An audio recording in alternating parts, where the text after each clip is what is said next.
Kia ora New Zealand. In your bulletin today, the government appears to be expecting fallout from anti-Muslim comments made by New Zealand First MP Richard Prosser.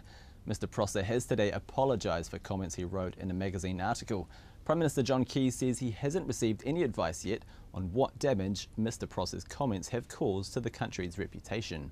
It's not a great look, is it, for New Zealand when you have a situation where you've effectively got a member of parliament saying the Muslim community can't be trusted and shouldn't be allowed on a plane.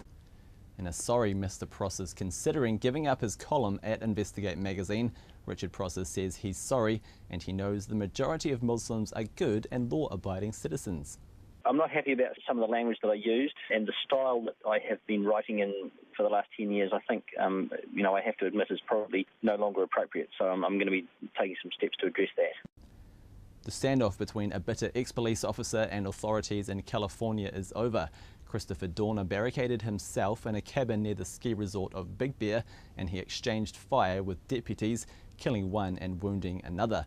Police confirm that the body of Dorner is likely to be found in the cabin, but officials are waiting for the fire to burn out before approaching the ruins to search for a body.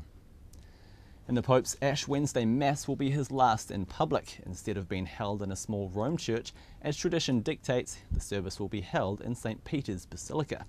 And in the same venue on February the 27th, there'll be a general audience where crowds are expected to bid farewell to the Pope.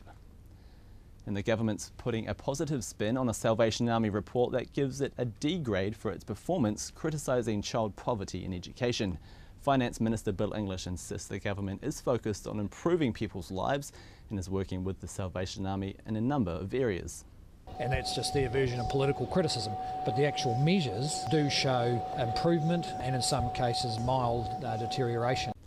And a fresh wave of New Zealand firefighters leave tomorrow to help fight the bushfires in remote areas of Victoria, Australia. The team of 44 are fresh and raring to go and will help give the locals a break after months of hard work. And finally, loyal Marmite fans will be happy. The Sanitarium spread will be back on our shelves on March 20th. Brand specialist Jill Brinston says all of the coverage of Marmageddon has probably kept the spread in the forefronts of people's minds. And that was your news for Wednesday the 13th of February. Ka kite anō.